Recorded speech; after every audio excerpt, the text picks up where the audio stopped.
கிருஷ்ணகிரியில் மின்னொலியில் துவங்கிய மாநில அளவிலான கூடைப்பந்து போட்டியில் 24 அணிகள் பங்கேற்று நாக் அவுட் முறையில் விளையாடி வருகின்றது.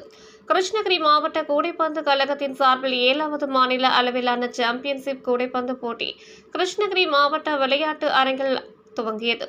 இந்த போட்டியில் சென்னை, கோவை, கரூர், தருமபுரி, ஓசூர், திருவண்ணாமலை, திருப்பத்தூர், சேலம், நெய்வேலி, திருநெல்வேலி, கிருஷ்ணகிரி உள்ளிட்ட பல்வேறு மாவட்டங்களில் இருந்து தலைசிறந்த அணிகளான 24 அணிகள் கலந்து கொண்டுள்ளன.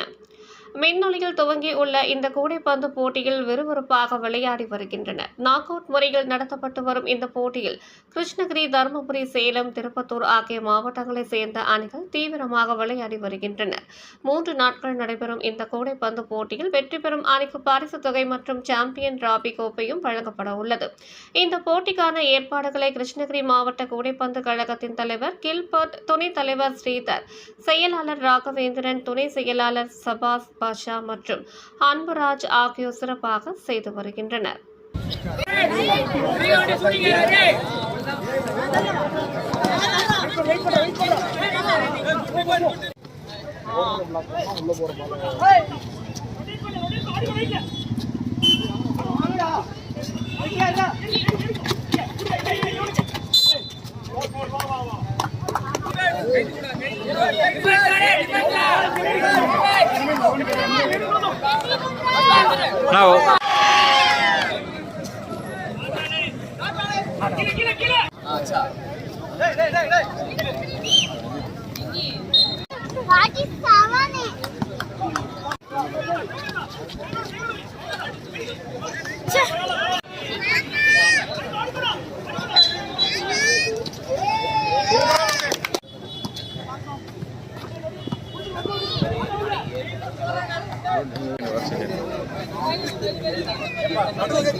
கௌதம் சென்டர் வந்துரு.